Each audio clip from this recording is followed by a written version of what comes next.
Can-Am tank lever.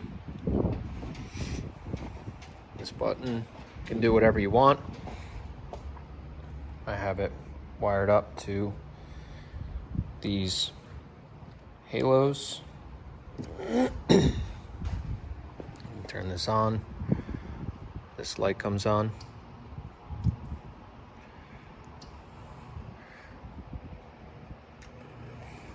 Turn the quad on. Two-wheel drive.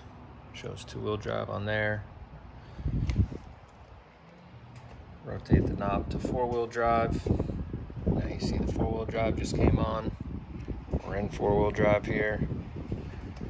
Go back to two-wheel drive here. You see, back to two-wheel drive there.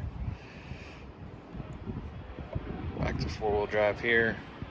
Back to four-wheel drive there.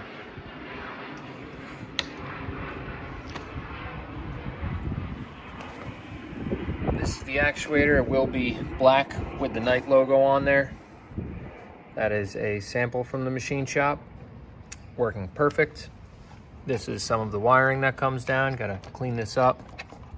Plugs into where your actuator used to plug into. That's it. Just about ready to go.